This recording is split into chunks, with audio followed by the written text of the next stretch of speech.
Milí diváci, vítajte na druhom podujatí dnešného večera 11. ročníka Bratislavských Hanusových dní. BHD je kultúrno-akademický festival na priesečníku kresťanstva a dnešnej spoločnosti. Organizátorom festivalu je SLH, spoločenstvo katolícke a akademické, ktoré je otvorené pre všetkých ľudí hľadajúcich pravdu. Ak by ste sa chceli stať súčasťou tohto spoločenstva, môžete sa prihlásiť do jedného z nášho formačno-akademických programov. Najnovšie na jeseň otvárame 2 ročné programy, jeden online a jeden prezenčný v Bratislave.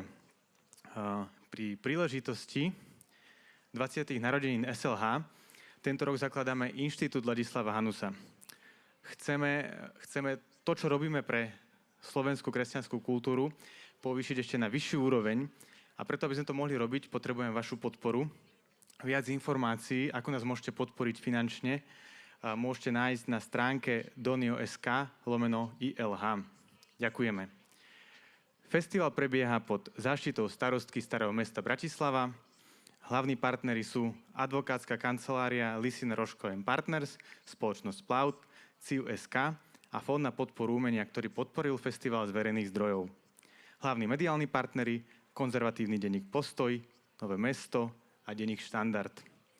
Keď ste prichádzali, tak na stoličkách ste mohli nájsť, alebo možno aj pod stoličkami, BHD noviny. Pripravili si ich pre vás študenti nášho druhého online ročníka. Môžete si ich prečítať a zobrať domov, keď pôjdete odtiaľto. No a teraz o malú chvíľu začne dnešná diskusia s názvom Svetosť nedosiahnuteľným ideálom. Teraz už dodávam slovo Borisovi Bartovi, ktorý túto diskusiu povede. A ešte jedna informácia, Slido. Môžeme používať aplikáciu Slido, môžeme tam klásť otázky a zapojiť sa do diskusie. Stačí, keď si naťukáte sli.do a zadáte tam BHD22. Ak by ste potrebovali sa pripojiť na Wi-Fi, tak môžete to urobiť na Wi-Fi s názvom BHD. Heslo je Hanusové dni 22. Boris, nech sa páči.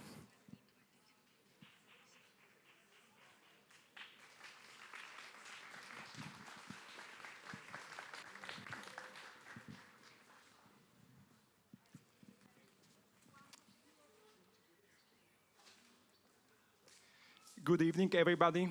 Let me welcome you to Bratislava Hanus Days and to our discussion about holiness as an unattainable or perhaps attainable ideal. My name is Boris Barho. I'm a member of the board of Hanus Fellowship, and it's my great joy to host you this evening. For the start, let me introduce our dear guests. Dr. Magdaléna Gerová is a medical doctor, one of the renowned pro-life gynecologists here in Bratislava, dedicating her work chiefly to natural infertility treatment. She's also the vice president of the Civic Association Plodar, a wife and a mother of 4. Dear Magda, it's great to have you. Thank you for coming. Archduke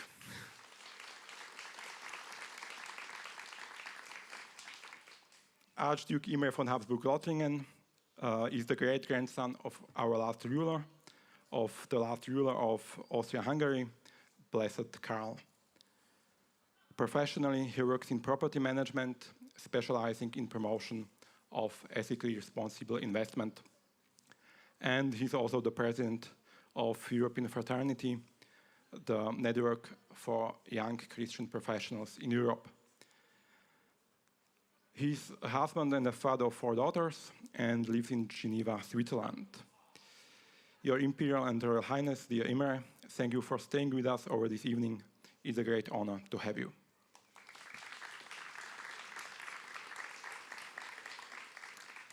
And we are equally excited to welcome Father Gregory, who is obviously a Dominican friar, spreading the teaching of St. Thomas Aquinas through the podcast Parties of Aquinas and God's Planning, but newly also through lecturing and discussing at the Bratislava Hanus Days. Father Gregory currently pursues a doctorate in dogmatic theology at the University of Freiburg in Switzerland. Recently, he authored the book Prudence, Choose Confidently, Live Boldly. Welcome back, Father. It's great to have you again.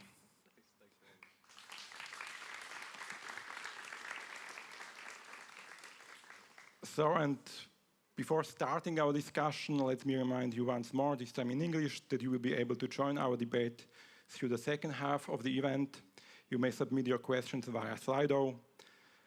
And even if you should not have any questions yourself, you can like and so vote up questions submitted by others from the audience. Also, alternatively, you will be able to ask your questions directly, simply by raising your hand, taking the microphone, and presenting your question. You will be able to ask your question either in Slovak or in English. So much for the introduction. Now let me join our guests and start the debate.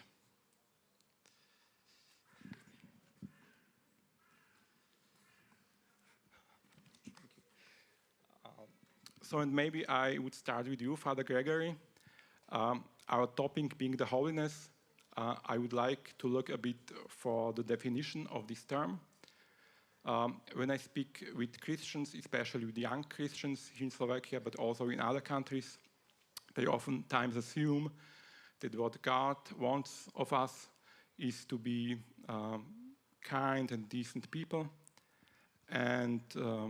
But basically, according to this view, God isn't particularly interested in us following a particular religious affiliation, and accordingly, religious practices are meant rather to help us to become good people who live in harmony with each other and perhaps with the environment, but they are not really necessary. So therefore my question, does God want holiness from us? And if so, what is the holiness? And how does holiness relate to, or what does it have to do with our relationship to God and to our neighbors? So I think that there's a certain tendency to consider first the horizontal, which is to say our relationships among each other, and to seek to order those relationships, which is a noble desire. But as we have revealed to us in our Lord Jesus Christ, this order flows from a vertical order. So insofar as we are reconciled to God, we stand a chance at being reconciled among ourselves. Maybe an image for this would be like, say that we were all each of us were in a ship, or each of us were a member of a crew of a ship. So there are a variety of ships all kind of gathered together on the high seas, and we're trying to proceed to a certain goal. Let's say that we don't have navigational instruments, and it's overcast, we can't see the stars, so we don't have a sense of our bearing. We could choose to navigate with reference to each other, and if we were to do so, we'd have to make constant adjustments, because as one, ship in the fleet were to move, so all of us would have to end up moving. Or we could all pick a common point on the horizon and proceed towards that point. We'd still have to make adjustments among ourselves, but by virtue of the fact that we have chosen a common point, we proceed towards that point, and it has a way of rectifying our relationships. It has a way of putting us in order amongst each other. And so I think that the care, the solicitude that we exercise in the relationships among each other has to flow from a common point on the horizon, which is to say, from our common pursuit of God. And so, in light of that, I think we can describe holiness as our partaking or our sharing in the divine life. The goal is God. So as human beings, we're made to his image and likeness, which is to say we're made open to or capable of receiving God's gift of himself. So the psalmist says, "You are all of you gods and sons and daughters of the Most High." And Peter says in his second letter, we are made to be partakers of the divine nature. So as Christians, we should settle for nothing less than the divine life, which in the Eastern tradition is sometimes referred to as theosis, and in the Western tradition you hear it described as deificatio, so this idea of divinization. We are meant to be assimilated to or conformed to God's very nature. Thank you, and excuse me, I know that my question was very long, but is there something like a short definition of holiness? Yeah. Holiness is the outworking of grace and virtue in the life of the individual. Okay, great. let's work with that. Now, I would like to include our two lay people here on the stage. And first of all, you are welcome to say whether you agree with Father Gregory or not. And you are welcome to start a polemic discussion. Why not? But also, I would like to enlarge this question a little bit and ask you about maybe the main challenges in the pursuing holiness in your own lives and in building friendship to God in your own lives. You as professionals, but also as spouses and parents, are there maybe some aspects of your life that you would describe as main distractions or risks of distractions from this focus? Magda? Thank you. I do agree with everything Father Gregory said. I would like to say about the distractions or the difficulties for us lay people or for us parents. I think especially when the children are very young and the rhythm of life is quite unpredictable, it's difficult to find a stable prayer time, and it's always a challenge and an unknown even when it's planned, if it will happen, and if it will not be interrupted. I think that's one challenge, and then also the tiredness of when the children are young, and then when the children are older. I think I'm speaking mostly from the point of the mother. When the children are older, this challenge sort of goes away, but then there are so many other things that you have to think of, and it's difficult maybe to concentrate during the prayer time. So that's one thing I would like to say. And during living out the civic life or something like going to work, it's difficult to find a balance, always to find a balance between how much time should I give to my family and how much time should I give to my work. And it's always, there's a temptation always to maybe even do extra things other than work and help other people. And I think it's always difficult to measure the amount of time to give to your family. I always feel you should, there's more need on each side, outside the home and in the home. Okay. Perhaps we'll come back to that. Imre, what's your experience? Hello? No. Does it work? Yes. No, first of all, I would like to say that my wife should be sitting where I'm sitting, also because she likes the video of Father Gregory, and because she's longing to find a pro-life gynecologist. So she would be eager to be here right now. But yes, the definition of holiness, I think there's a clear definition. It reminds me that when I studied 1 year in Philanthropos, which is a school a little bit similar to the Collegium Anton Neuwirth. It's a little bit similar. And the professor asked the students to define holiness. And I remember that I raised a hand and I gave a definition that I would today not give anymore. But my definition was to try to excel in virtues, in the different virtues. And thinking about it, I think this was a way too rational way of thinking or considering the sainthood or holiness. Because holiness is, above all, to love God. And every important thing should be a very easy thing. And so it's about loving God with everything you have, with your whole heart, with your whole soul. And then, of course, the virtues come with it. But it's rather a tool rather than a finality. So this is what I can say. And of course, in marriage, that's a big topic. I'm happy to elaborate. But it's definitely, as I said during the speech, a vocation. So that means it's also a tool for greater cause, for greater finality, which is the union at some point with God. And marriage can be sometimes very, very joyful, but it can also be difficult. And I think every marriage goes through trials, through times of of difficulties, and it's also the beauty, because this is how life is, and it builds somebody up. So I'm very happy to have married my wife. Great, thanks. So maybe now, Father Gregory, you can tell us whether you agree with Imre. But also, let me ask you another question, because obviously, once you were a layman yourself, so maybe when you look back at this time when you were a young student living as a layman in the world, what were the main challenges for you to stay focused on this great goal of holiness?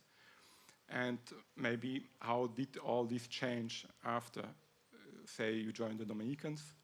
And in view of your experience, could you also give some advice to lay people and maybe to people who have pretty much same challenges as Magda mentioned?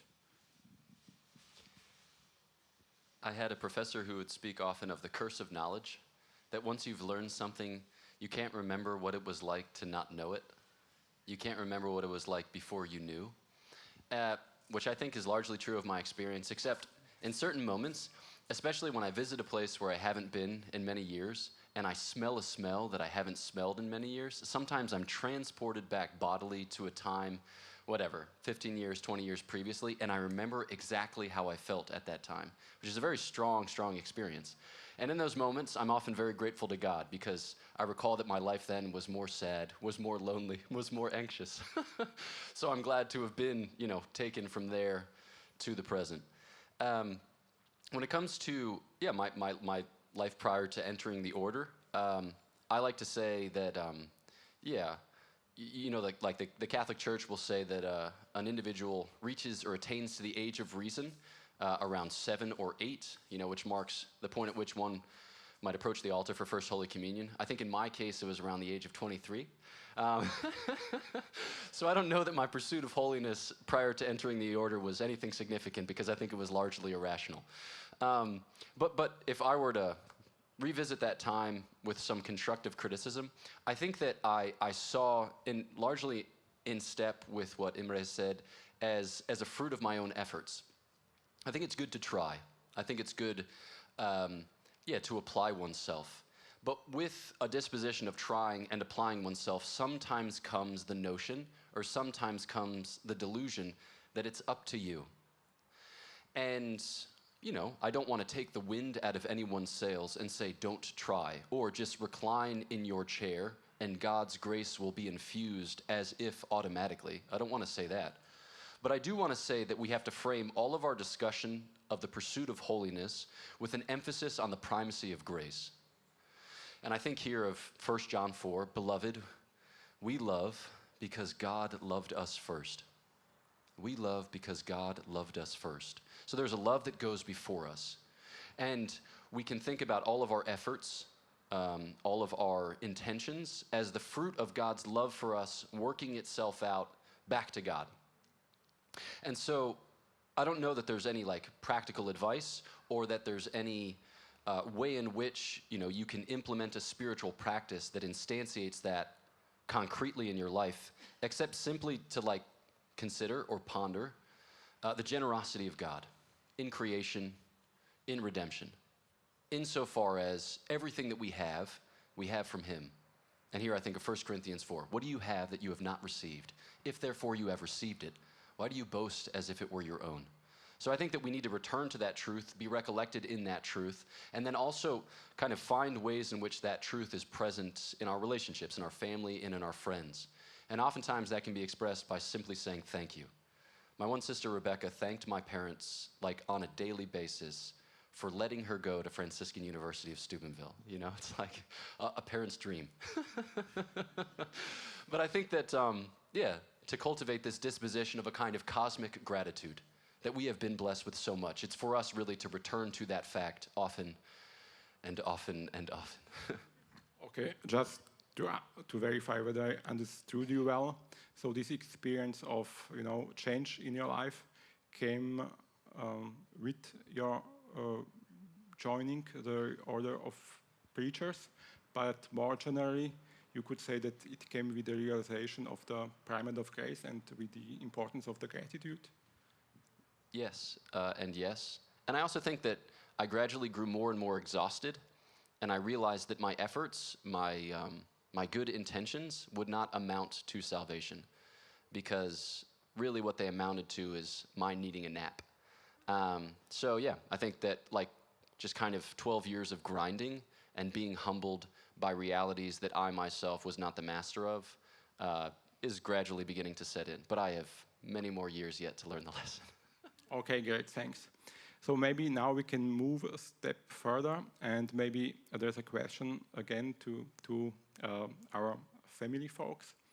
And Ajik Imre, I was excited to hear in the previous lectures, as you mentioned that your great-grandfather, Blessed Karl, said to his wife on the day of their wedding, or before? The day after. The day after, that now it was their task to help each other to get to heaven.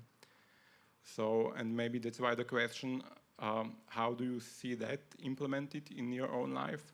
Is there a way you could say you realize that you really have to rely upon the support of your life for your own salvation?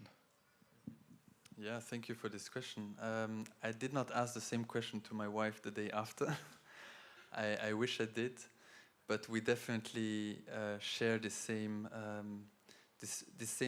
desire to walk this process of helping each other to go to heaven.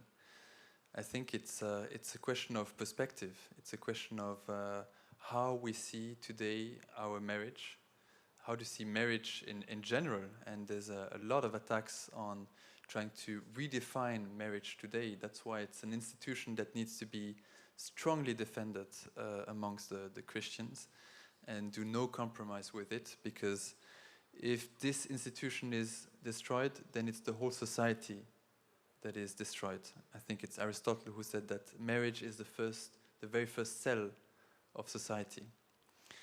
So yes, it puts us in a position of responsibility, and my wife is definitely a great support.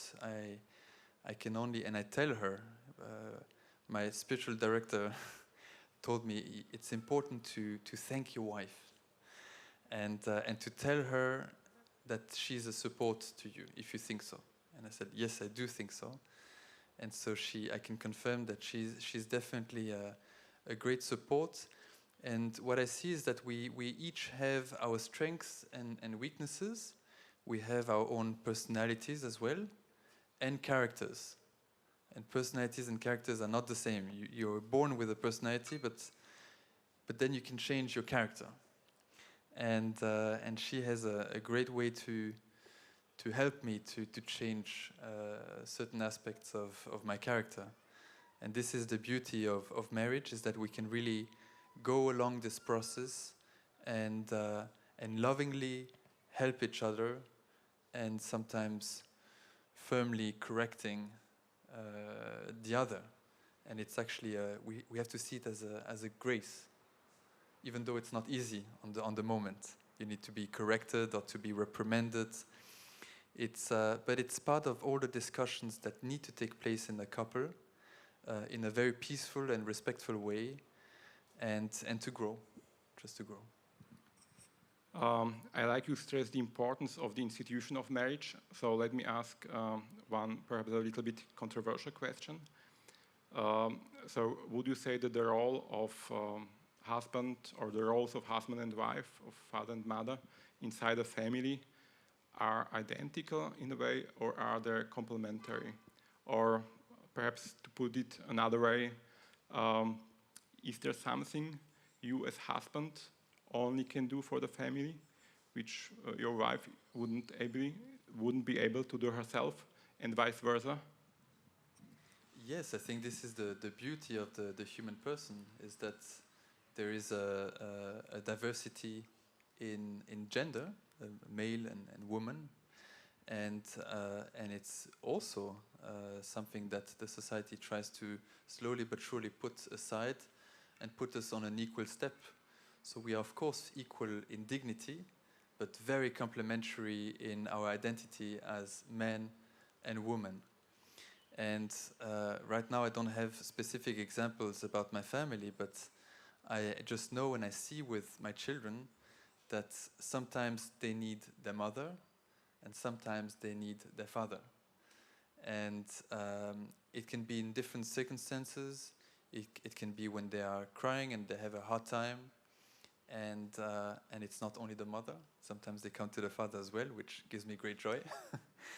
And sometimes it's just to have a lot of fun. So, but we can see the more we grow, the more we advance in our married life, the more we see the beauty of this complementary role of the couple. Thank you. Magda, what are your views, your experience perhaps, on this complementarity and mutual help in the path of holiness between husband and wife? I think the roles of the mother and father are different, and so maybe to specify a little bit, I think the father is the one who sends the children out to the world and is able to let them do more dangerous things and encourages them to do the more dangerous things. And the mother is the one who provides the warmth and the comfort. I mean, they can both do both things at different times, and maybe there are times in different phases of life when even the roles change for a while, but the basic roles are these, I believe. And I think we find our own identity through the identity of our spouse. So by giving ourselves totally to our spouse, that's where we find our innermost identity. And this is important. And to answer your other question, how we can help each other on the path of holiness, I would also like to maybe answer a little bit just from experiences. Like there are times in our lives when we would each one, either my husband or myself, would have trouble keeping up with the prayer time or with whatever we set ourselves to improve in something. And it's beautiful how at different times of life, it was Janko, my husband, who encouraged me to improve and to get better and to find the time and get better at something. And at other times it was me who had the grace to pull him and encourage him and say something that what he's doing is not right, or you know.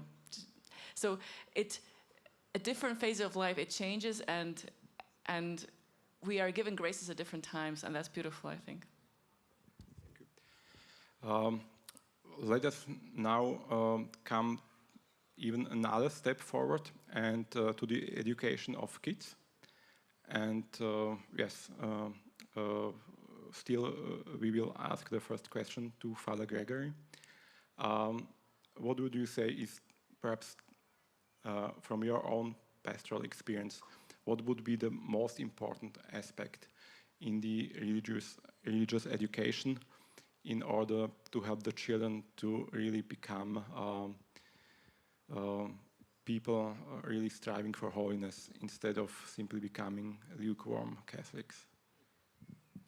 I think the most important thing that children can learn from their parents and from their educators is that they are loved and that they are trusted, which often amounts to the same affirmation.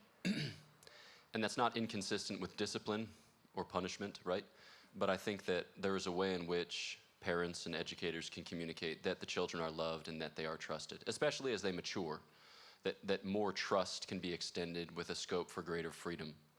Because my experience is that when children are suspected, right, or when they fall under suspicion, they begin to conform to the shape of the suspicion, which is to say, if they feel like, their parents are always looking to accuse them, right, or find fault with them, then they're going to begin to carve out a private space in which those faults begin to proliferate. Whereas if, parents begin very simply with an affirmation of love and with an affirmation of trust, the children will grow into that love, they'll grow into that trust, insofar as it lays the foundation for them to come into possession of their identity and of their mission. And I think that this is, I say this in part because of my experience of religious formation, right? So St. Thomas Aquinas, when he talks about the virtue of charity, he breaks down its interior and exterior effects. And when describing its exterior effects, he describes beneficence, which is just the general category, alms deeds or almsgiving, and then fraternal correction are the 3 points that he hits.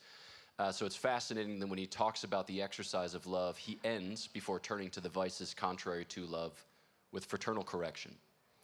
And the basic idea there, when you first approach the theme, is that if somebody is doing something that, basically is bad for them or conduces to perdition, that you would alert them to that fact and encourage them in growth. So we were taught as novices, if you identify something which is bad for the individual, if you think he can change, and if you can communicate in love, then do it. My experience of fraternal correction in the order, though, has often been that I have been like most rebuked, or I've been most admonished by the good example of the men with whom I live. That I have been most inspired by the generosity of Father Bonaventure Chapman, right? That I have been most encouraged by the diligence of Father Andrew Hofer. That I have been most inspired by like the pastoral vision of Father Dominic Legge. So I can point to these concrete examples because I see in them a kind of witness and a kind of testimony. Maybe one question here. Do you remember that as a kid you were inspired in a similar way by your parents, or do you know any similar examples from your pastoral experience, perhaps? So I can think of many. My father is the best man I know, and my father woke up every morning before the house stirred, and he prayed a holy hour. And he said the divine office, he went to daily mass, and he'd come back home to have breakfast with my mother, right? Which was, like 6 miles out of the way as he prepared for an hour and 15-minute commute. So for him, there were very clear priorities that he projected. And it wasn't like he was instructing us in the faith. It was that he was living his faith, and that when we peeked through the lattice, when we saw through the window of his interior life, what we found was a deep love of God. And that communicated itself to us kids. And he kind of validated the faith in a way that made known to us that this mattered, not just for him, but for all the world. And if we wanted to live a life of substance, of meaning, that it had to assume this shape. So yes. Okay, great, thank you. Magda and Imre, maybe you could share your views on the same question, and also add whether it was quite easy for you to find good schools for your kids.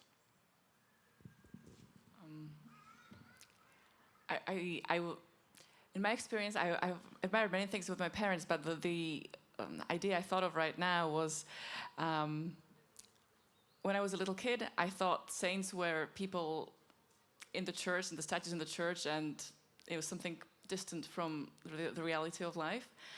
But then I heard of, I don't know which saint it was, that when she was young, she prayed to become a saint, and I thought, what an interesting prayer, what an awesome prayer.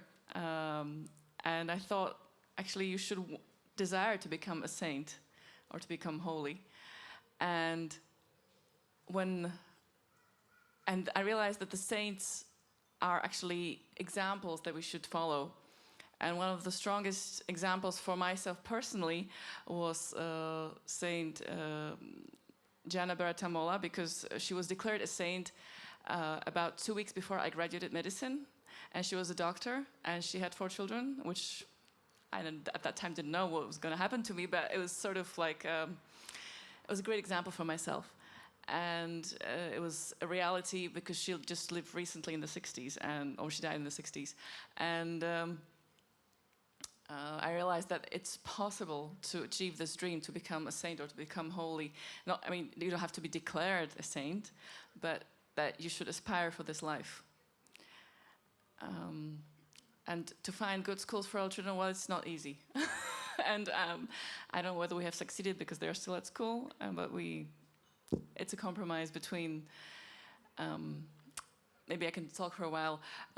When our children now we have 2 children in the primary age and 2 older ones. And we decided in the first stage to have them in a local school, which is an average Catholic school. But it's the fact that it's local, we thought it's great that they will have local friends, and maybe the education is not the best ever, but they are getting the Catholic values, which was important at that age. And so that was significant at the beginning. And when the two older ones are now in a gymnasium in the city center, which is also Catholic, and maybe there are better schools knowledge-wise or education-wise out there, but the decision we made was to also stress the Christian values was the most important thing that they should receive. So that was why we decided to send them there. Okay, great, thanks. Imre? Yes, to talk a little bit about the example of parents. I think it's wonderful that you asked the question, because it's indeed so important to look at the impact parents can have. And my mother is definitely gave us a lot of affection.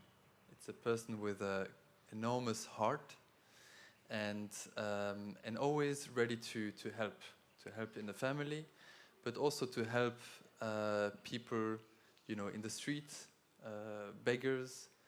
And even sometimes we were saying, well, maybe that's not the best person to help, and she was going and giving, and just because she had an enormous heart. And so that's still a very a great example for me. And my father, I remember being in bed at night and hearing his steps in the house, and opening the door of the chapel, because we always had, not always, but in this particular house we had a chapel in the middle of the house, and my family has a very special right to have the Blessed Sacrament, so which is a great honor. And so he was spending time in the chapel in front of the Blessed Sacrament. And I remember thinking to myself, wow, my father is praying, at night, and that had a big impact on me. And also the fact that he did not compromise with the world. With certain things, for him was a matter of principle, and he could be very clear about where the line is. And if we would cross the line, then it wouldn't be good. And of course, it doesn't make you always popular when you do that, but now I'm very grateful, because it put a certain framework within the family. So, and it makes me think also of the story of Saint Therese, the little one. Her father was telling her, pray a lot. They went in church and they said, pray a lot to this your saint, the big Therese. And there was a statue of Saint Therese of Avila. And she recalled later on that actually it did not have any impact what her father was saying. But what had impact is when she was looking at her father praying with eyes closed. She said, when I looked at my father praying, this remained with me my whole life. So again, the impact the parents have. And to the topic of schools is definitely a very important one, and I share with you the concern. It's not easy to find the right one. We have one who is in a private Catholic school, and we're very happy about the principles there, the values, and especially the families that are there. One thing that's so important is to give to the children the right friends. Because when they're very young, they stay a lot with the family, but at some point, they just have one thing in mind, is to spend time with friends. And so it's important that the friends are of good quality. And the younger one, very, very little one, because in France, I live on the French side, school is compulsory from the age of 3, which is very young. We are very careful because it's in the public school, and even though there's a certain neutrality, every once in a while there's some push on topics like towards the gender theory and some practices that we just don't like. So I think it's also we are just very careful about this. Of course, we are still learning, because we have 10 years of marriage, And so we are happy to have some families who are more experienced also next to us, and with whom we can really have a dialogue and ask questions. I just feel I haven't talked about my parents because and so I would like to just stress how I think my mother particularly led us towards prayer and towards monthly confessions and really be strict in these things. And the thing I admired about my father, or I still admire, is like his respect for rules and respect for order and for the truth. So, shortly. Okay, great, thanks.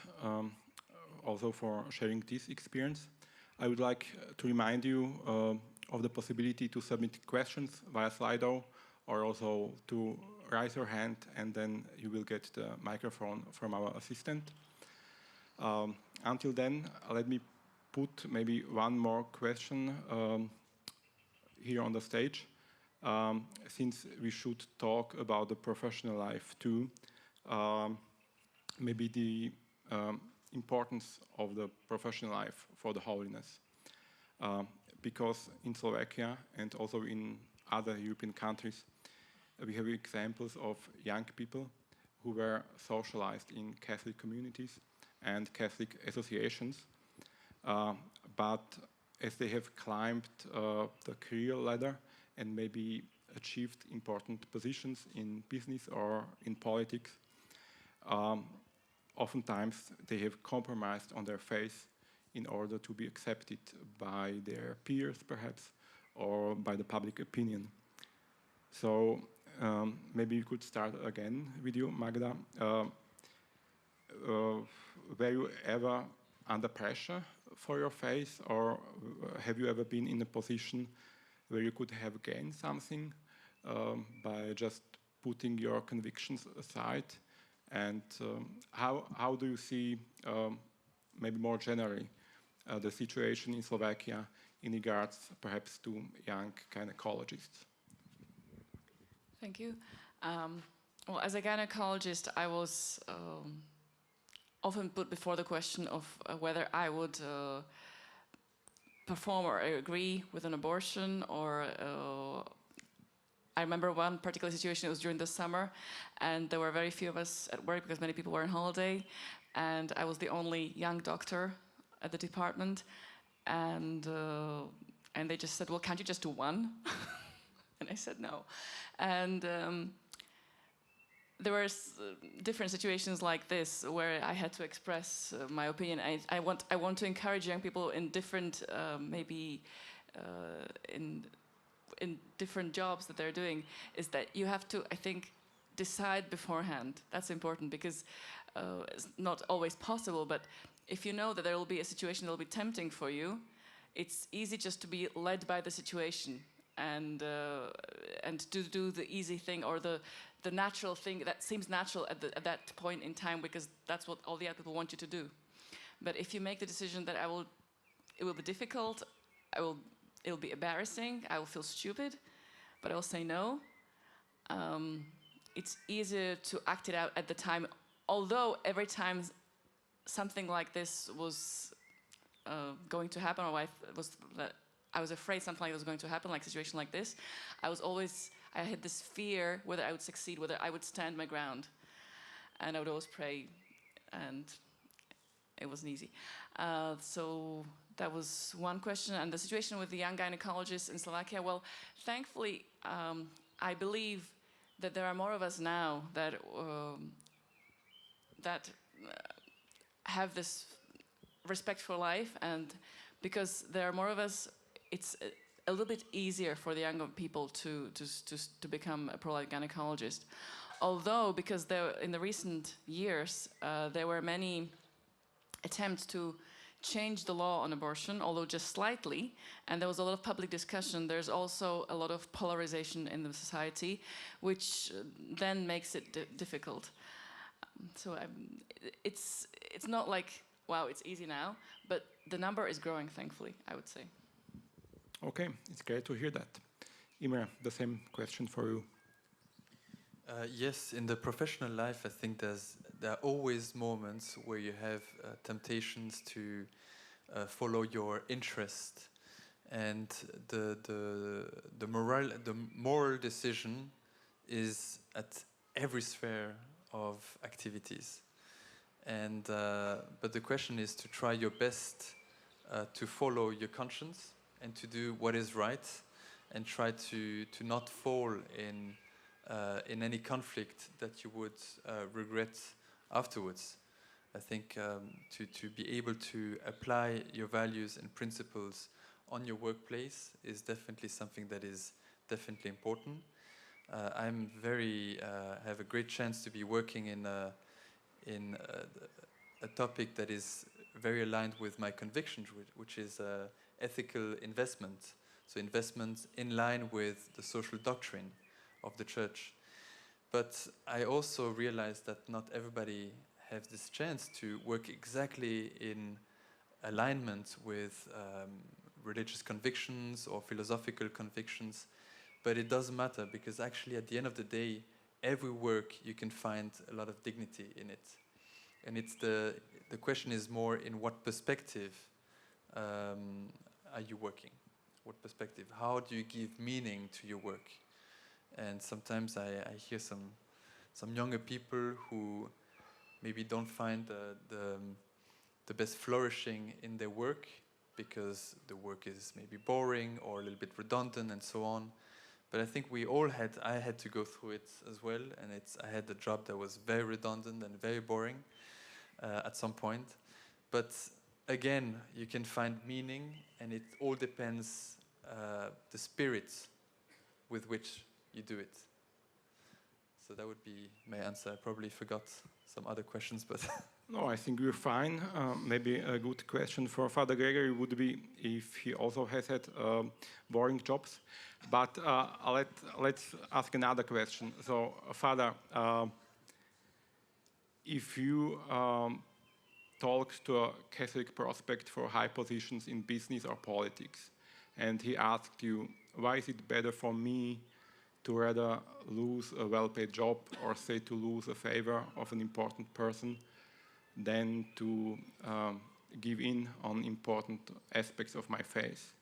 Why is it better for me? What would you say to him?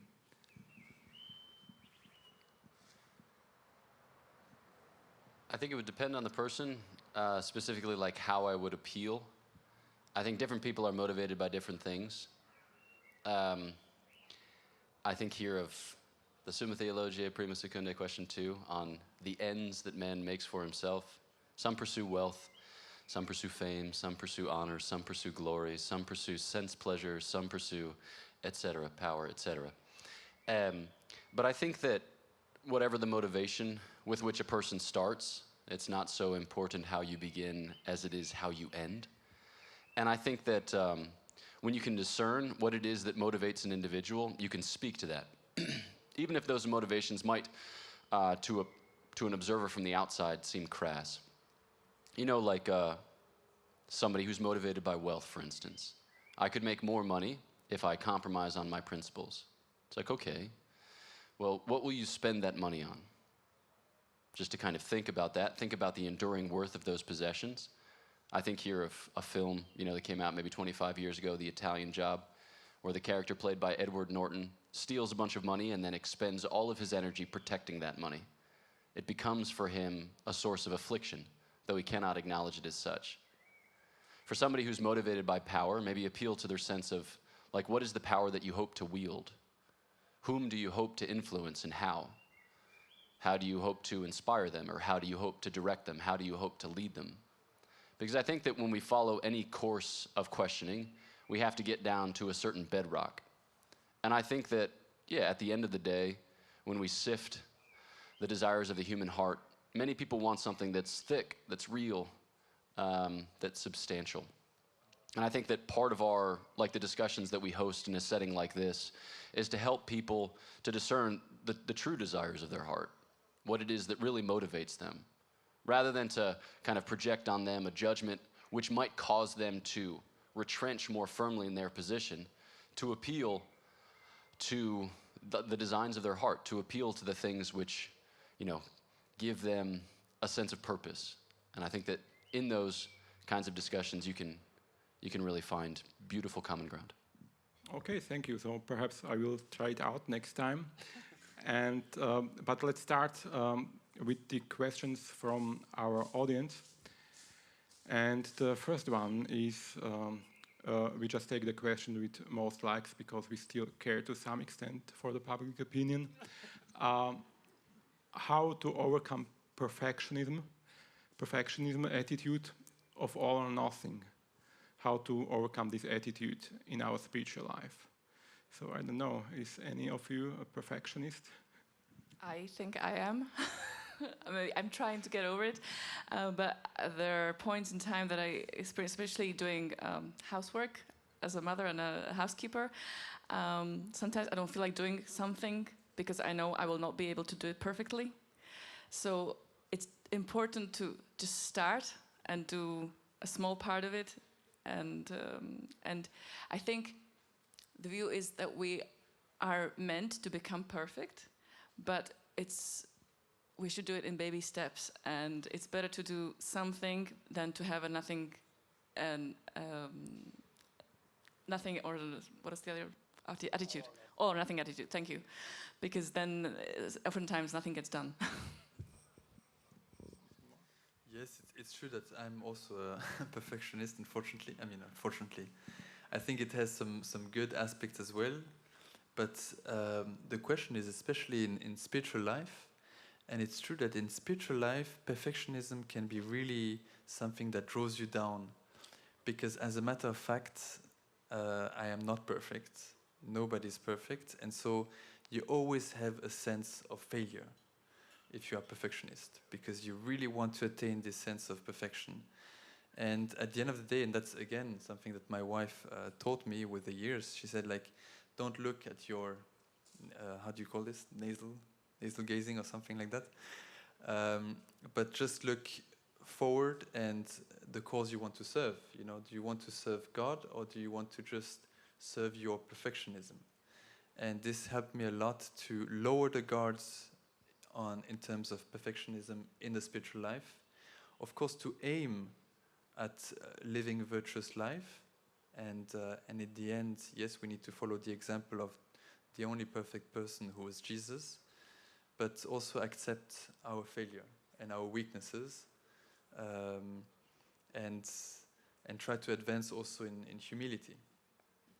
It's not easy, but it's a long process. But perfectionism is definitely something that is very present in my spiritual fights. Father Gregory, any insights on this? Maybe just two small things. First is to recommend a book by Jacques Philippe called Searching for and Maintaining Peace. It's a short book, maybe 90 pages, printed on small pages, so it's very doable. There is also a Slovak translation of wonderful. This book. Yeah. And then the second thing is maybe just to leave you with two quips from the English-speaking world. The one we say often in America is, don't let the perfect be the enemy of the good. And then the other is from G.K. Chesterton, who says, if a thing's worth doing, it's worth doing poorly.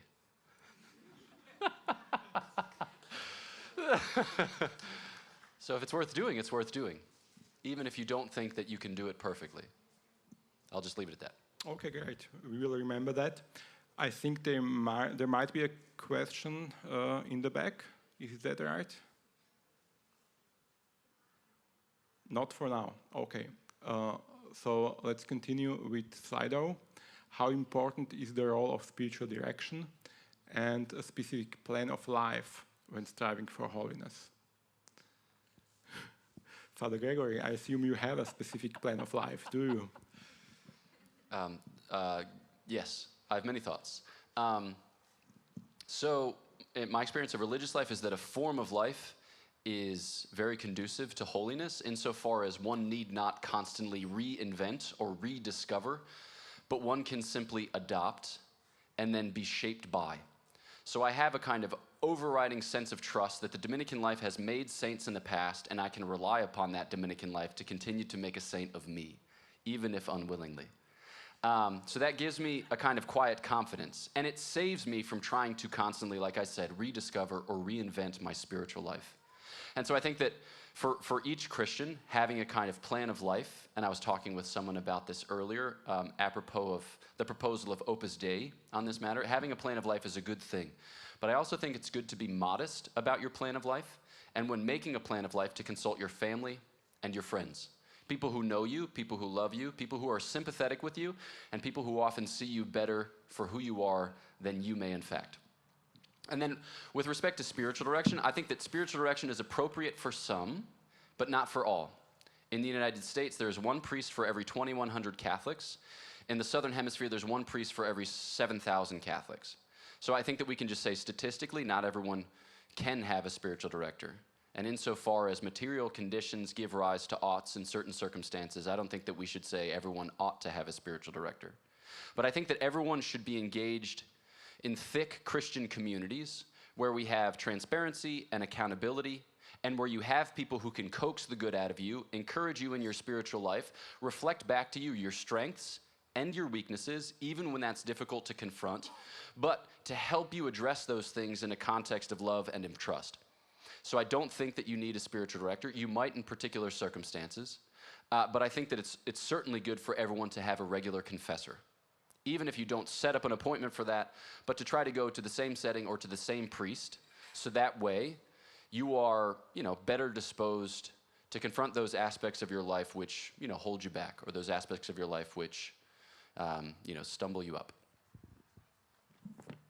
Maybe that's also a good question for our lay people here. Magda, do you have a plan of life? I like a rule of life, like you mean, or I mean, I try to pray every day for a certain amount of time, and I try to go to confession regularly. I don't know if that is a plan of life, and read the Bible, I suppose. I don't know if I answered the question. Okay, great. Would you like to share something, Imre? Yes, I will not tell you what I wrote, but I did last year when I was in hospital for a couple of days. I wrote a plan of life. I don't know if it's a plan, but it has another word. But basically, all that seems important for one's life, and what really my goals would be. And as Father said, it's important indeed to check it afterwards with people around you, to make sure that you're on the good path. But generally, something that also a priest told me, I asked him this question about how to organize better our lives and how to be fruitful in our Christian lives. And he told me that we need to live as Christians four pillars, the four pillars of Christian life. And the first one, if I recall correctly, was personal prayer, to have time of personal prayer every day. The second one was formation, intellectual formation. Read the text of the church, read good writers and the great books, form yourself intellectually. The third one was live the sacraments. The sacraments, go to the Mass and live the life of the church. And the fourth one was a charity, act of charity. And what was interesting, he said that you have to live the four. And for example, you cannot just have intellectual formation and not have the act of charities. Or, there's a complementary among these four pillars. And I thought it was it helped me a lot to find this right balance and to put again the priorities in place. Okay, great, thank you. The most popular question on Slido right now is the following. Can you give some practical examples of what a saint should do in this decadent modern era? And yes, some practical examples what a saint should do, maybe in any era. Father Gregory. I think, Imre gave an excellent list of 4 ways in which to conceptualize our Christian lives. You hear different lists given in different enumerations, but I think they all kind of revolve around, or they kind of center upon, similar aspects of our human lives. So I think that maybe practical advice for those of you here present is to not define yourself by your weaknesses, to not define yourself by your limitations, to not define yourself by your sins. So a concrete example of that would be, you'll sometimes hear people say, I am, for instance, just not a morning person. All right? I'm just not a morning person. So, I pray in the evening. The question is, do you pray in the evening?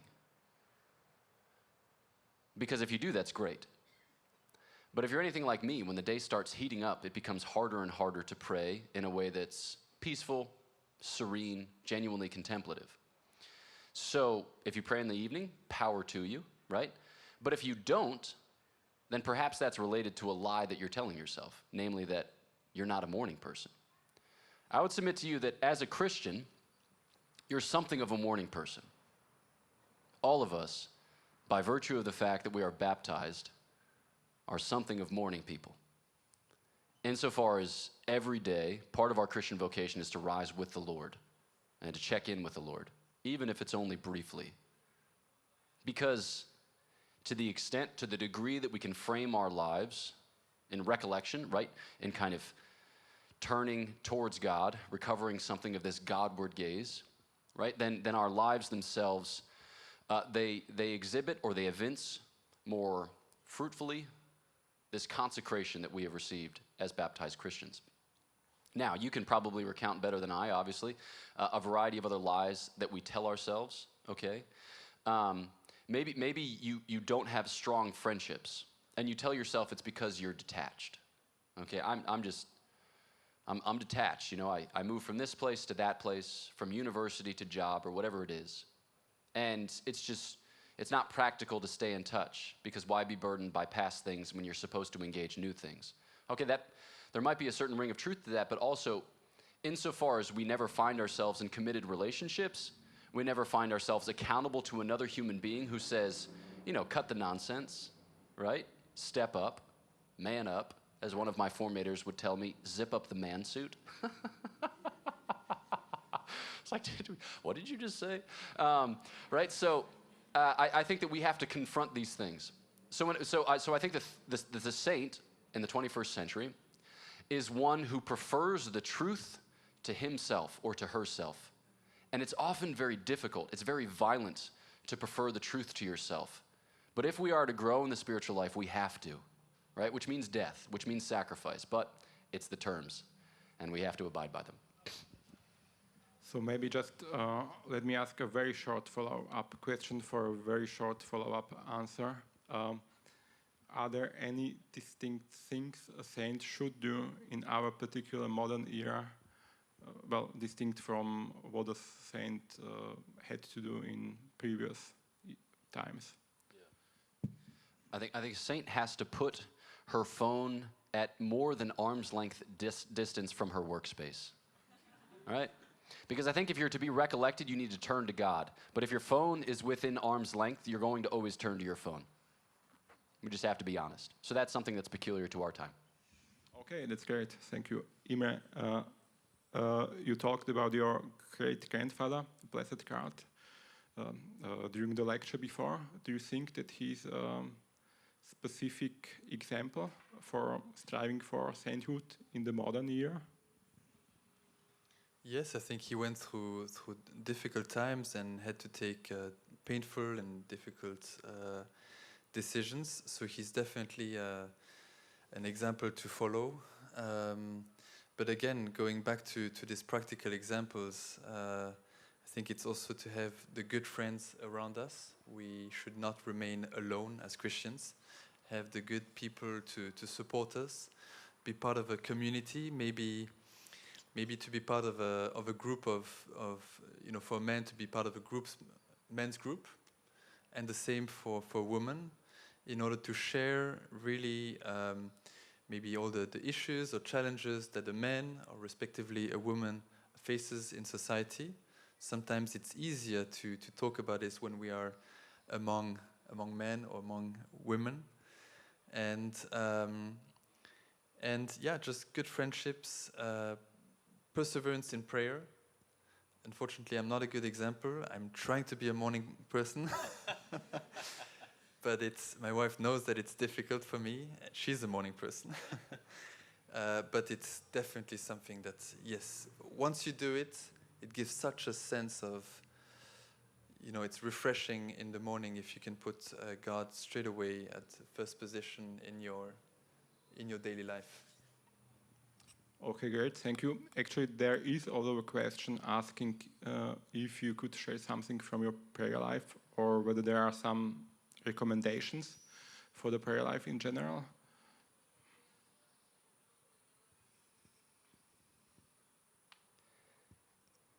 My personal sharing is that I spend most of my time in prayer fending off distractions and trying to stay awake. And that's okay.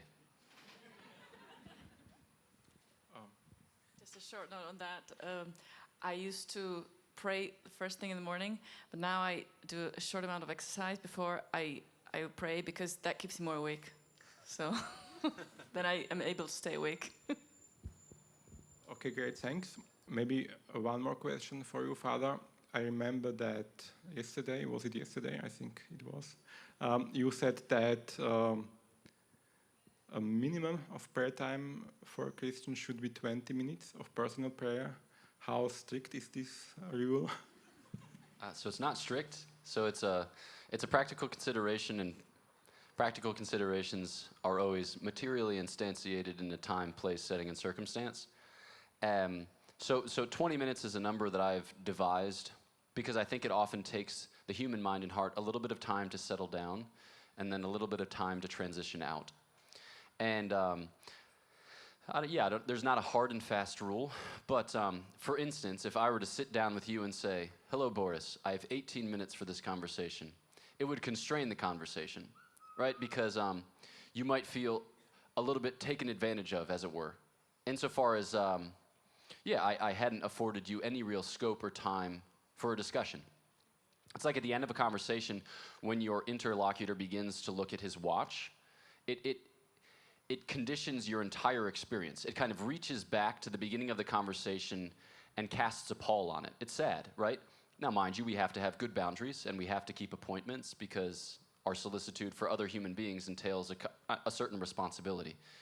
But there are ways in which to communicate to another person, "I know you and I love you," in a way that's proper to our state, which kind of validate the experience. And I think when it comes to our relationship with God, I think that we have to afford a certain scope for that relationship. Otherwise, it's always going to be a little bit too, businesslike. Or it's going to be like when somebody sends you a Calendly link and all of the meetings are only 15 minutes long, It's tough. What if I want 2 of them? So yeah, I say 20 minutes for that reason. Okay, sometimes there are also discussions about whether to prefer the Rosary or Lectio Divina. Any thoughts on that? I think everything is important, but it depends really on the person and the relationship she or he is building with God.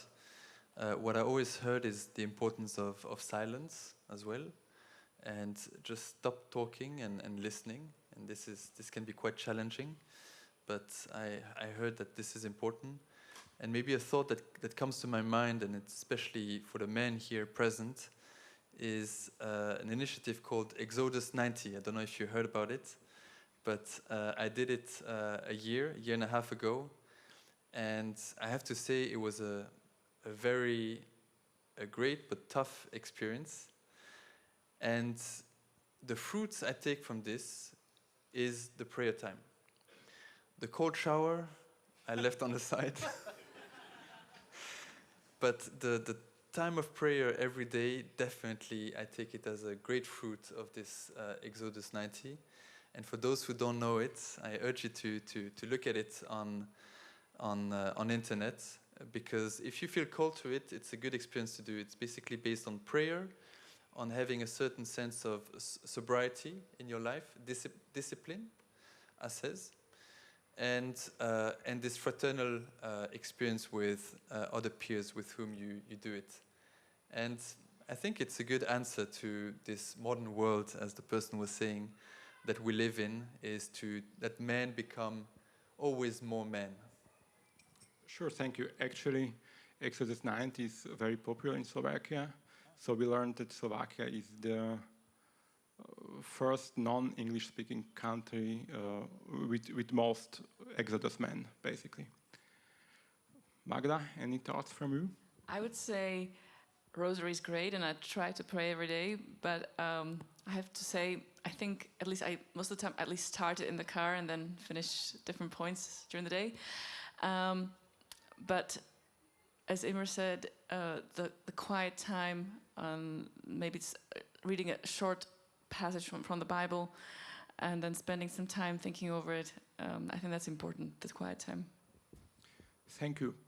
I also would like to remind you once more that there's also the possibility to ask your questions directly, orally, to our guests. As far as I see, there's nobody raising his hand right now. So, or is there someone? Please. Yes, hello, thank you very much. Maybe it's a bit a weird question, but I kept thinking, what's the relationship between freedom and holiness? Because we have a lot of freedom nowadays, but what role does freedom actually play in becoming a saint? Freedom and holiness? Maybe just a first thought is that so freedom is a kind of power to give expression to your peculiar vocation. So each of us is loved by God in a way that's peculiar, that's particular. So God accords you certain graces. And in according you certain graces, he elicits from you a response whereby you give a testimony or you give a witness to certain aspects of the divine life that only you can give testimony to or give witness to. So there are aspects of the divine life which you are uniquely suited to give expression to in this world, which is a singular grace, a singular honor. And so Thomas Merton, who was an American Trappist monk who died in the 1960s, he said the saint becomes himself. The saint becomes herself. So in embracing your freedom, which is to say, in embracing your capacity to live for the good in a way that is particular and peculiar in accordance with the graces that God is actually giving you, right? You come to the fullest expression in this way, right? So I think that what would I say exactly, or how would I say it precisely? There's no sense in lamenting past graces not seized upon or lusting after future graces never to be accorded. As you look around and see those with whom you live who might have different gifts, or consult the history of the church, right?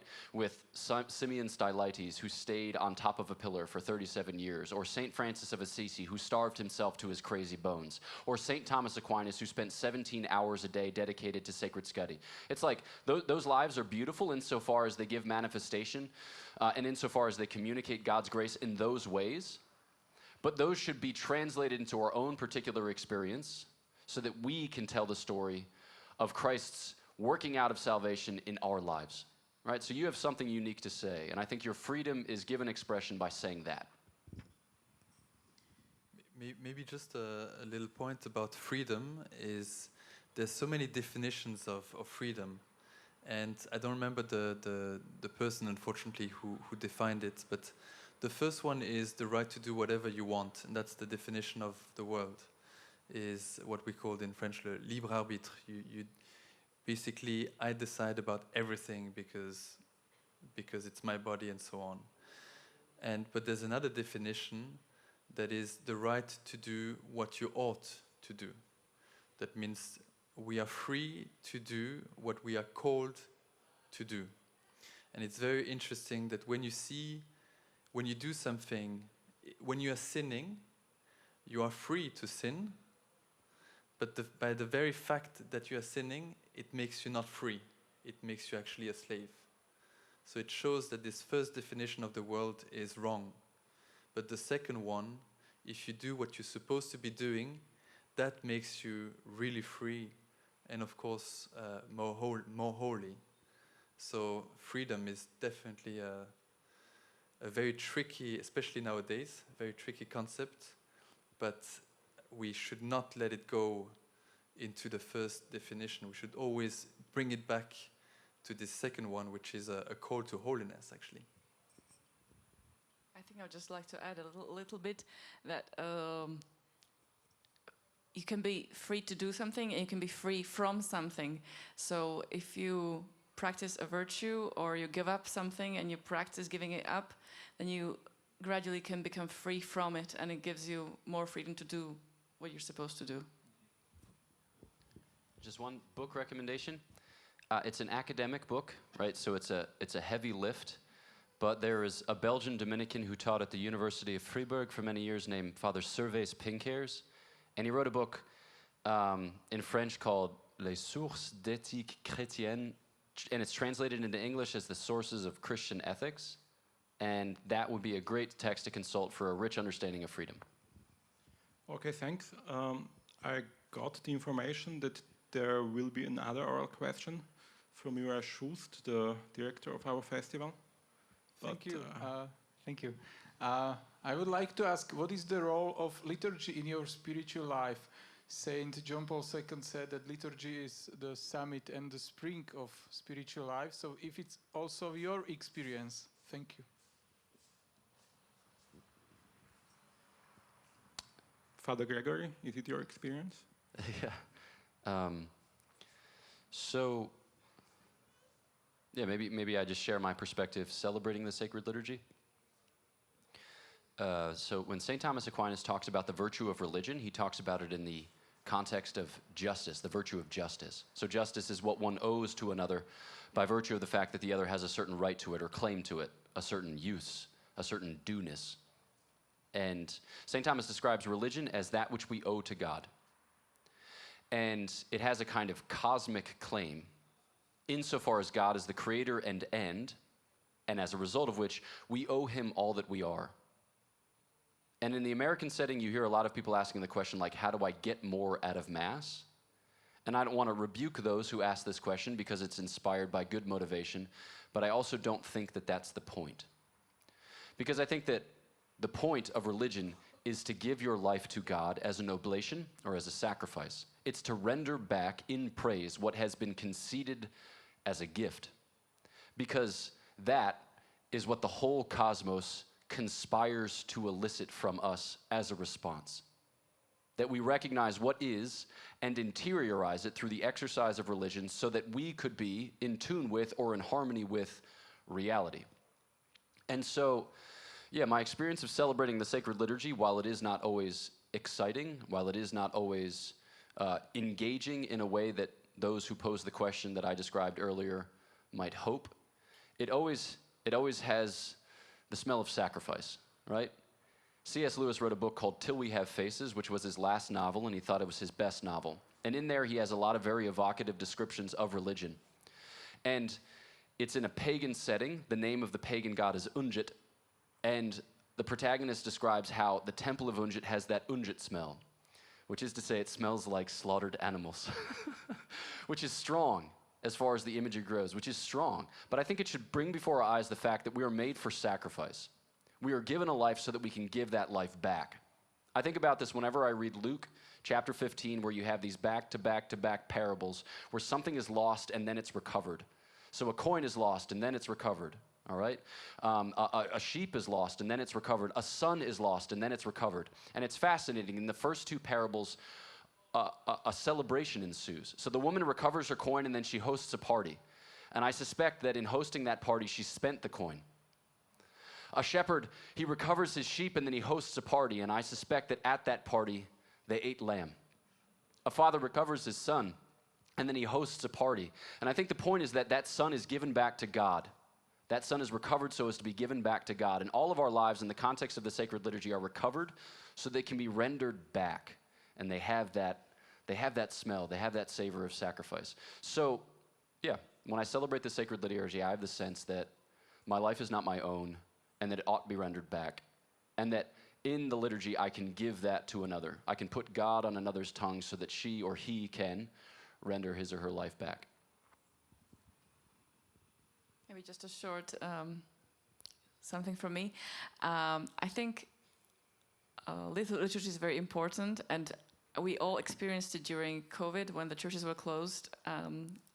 Our lives, we could watch Mass on the internet or on TV, but it wasn't like going to Mass and receiving Christ, and it felt really empty. And like you said, like a plan of life. We try to go to we go to church every Sunday, and then we try at least once a week, and if possible, more during the week.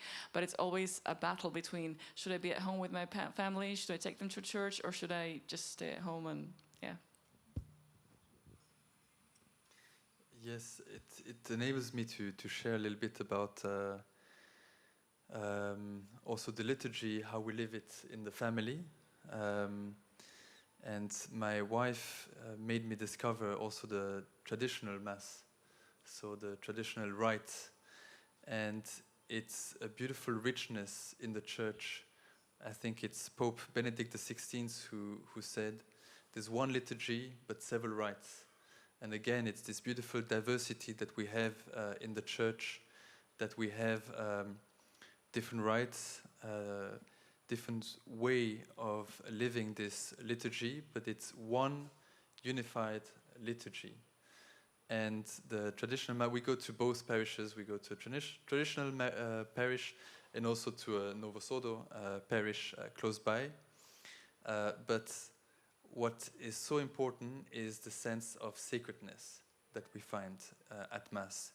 If things are oriented towards God, when you go there really to give yourself totally to God and to live this moment, remembering really that the whole passion of Christ is happening every Sunday or every time we go at Mass. And also it reminds us of this whole history of our ancestors, of our families who lived through this Mass since century. And it's a wonderful way also to connect to our ancestors and live this special moment every time we go to Mass. So yes, liturgy is definitely should be definitely the middle, the center point of our life. That's great. Thank you very much for sharing this. I think there's another oral question here in the front. I have a very simple question. Who is your favorite saint and why? And please, St. Thomas Aquinas, St. Dominic Guzman, and Blessed Carl don't count. Okay, great. So we have maybe not so simple question from Samuel, and we are not running out of questions, but I'm sorry we are running out of time. So it will also be the last question. I don't accept your limitations, so I reject them. No, the Blessed Virgin Mary. It's like when somebody asks you what your favorite book is, the answer is the Bible. And then people are like somehow disappointed. They're like, oh, but besides the Bible. It's like, what do you want from me? You know? So the Blessed Virgin Mary certainly shaped the life of my family in a very particular way. In 1991, my father was moved to sell our house and use the money to take my family on pilgrimage to Medjugorje. And while he was there, he felt moved to open a small Catholic bookstore in our town, which my parents ran for 25 years. And then from there, they led pilgrimages 2 and 3 times a year to Medjugorje, which became a source of great life in our parish and in our community in just a small town in southeastern Pennsylvania. And at Medjugorje, our Blessed Mother says, I give you these 5 stones against your Goliath. Pray with the heart, the Sacred Rosary, or the Holy Rosary. Attend the Holy Mass. Make a monthly confession. Read sacred scripture and fast on bread and water on Wednesdays and Fridays. And when it comes to plan of life, that was the plan of life of my family. So it marked us very deeply, and it shaped my own vocation. And I bear that with me at present. So I'm deeply indebted to the maternal solicitude of the Blessed Virgin Mary. It's difficult to name one, and it also changes during time. Like you turn to different saints in different situations. So probably just say three at this point. The Virgin Mary, Gianna Berta Molla, and Saint John Paul II, because he was a recent saint.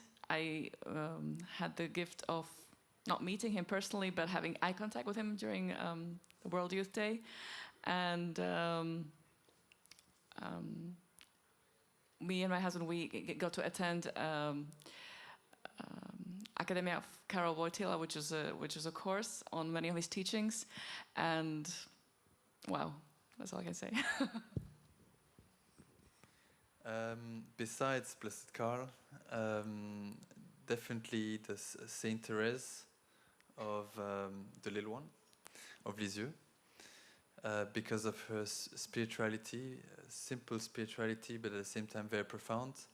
And then there's the Saint Curie of Ars, Father of Ars, who is always the favorite of my father, and it's something that he transmitted to me. And we do a yearly pilgrimage to Ars, which is a beautiful place, and also about his simplicity of talking about faith. It's always amazing that he's one of the greatest saints, the patron saint of all the priests, but if you look at his texts, they are so simple, and this is what I need. Thank you very much. So Saint Curie of Ars is also the conclusion of our tonight's discussion. Let me once again thank our distinguished guests, Father Gregory Pine, Dr. Magda Gerová, and Archduke Imre. And dear friends, I would ask you to remain seated for a very few minutes and listen to what organizers of Hanus Days have to say to us.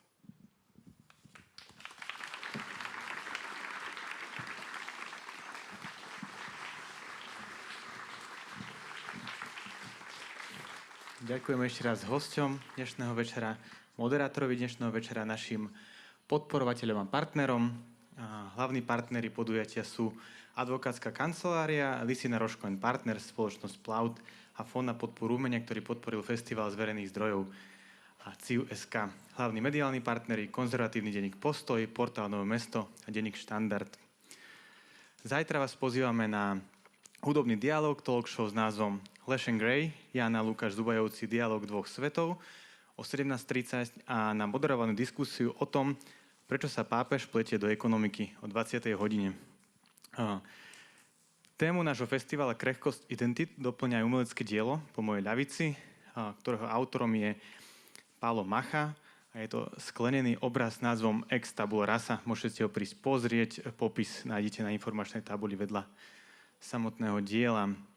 No a keď budete odchádzať, tak zavítajte aj do nášho BHD shopu.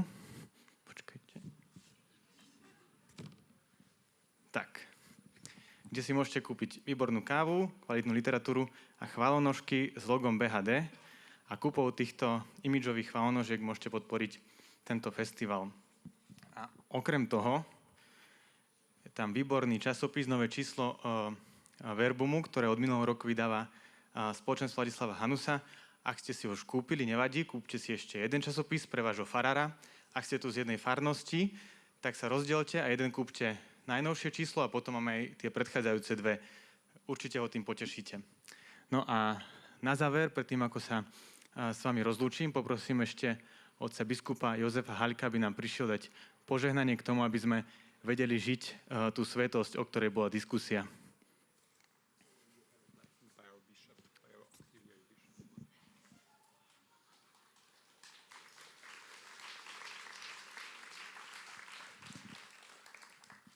Milí priatelia, dnes som absolvoval už 2 birmovky, teda presnejšie birmovanci ich absolvovali a ja s nimi. Veľa sme hovorili o tom, ako majú byť 2 nohami na zemi a srdcom v nebi. A myslím, že aj to, čo tu odznelo, aj celý zmysel tohto festivalu je o tom, aby sme boli hlboko zakorenení do praxe našej súčasnosti a prinášali tam to svetlo, ktoré načerpávame z prítomnosti Božej v našom živote a v našom srdci. Budem týmto požehnaním vyprosovať to, aby sme každý v našom prostredí niesli to, čo od Pána Ježiša načerpávame. Nech je Pán s vami. Nech je požehnané meno Pánovo. Naša pomoc v mene Pánovom. Na príhovor preblahoslavenej Panny Márie, svätého Jozefa, vašich osobných krstných a birmovných patronov i patronov vašich komunít a farností, nech vás žehná všemohúci Boh, Otec i Syn i Duch Svätý. Zostávajte v pokoji, nech je pochválený Pán Ježiš Kristus. Dobre. Na záver už sa len rozlúčim s našimi online divákmi. Ďakujem, že ste nás sledovali a vás ostatných pozývam do bufetu dať si pivo, víno, kofolu alebo iné drobné občerstvenie. Nech sa páči, pekný večer.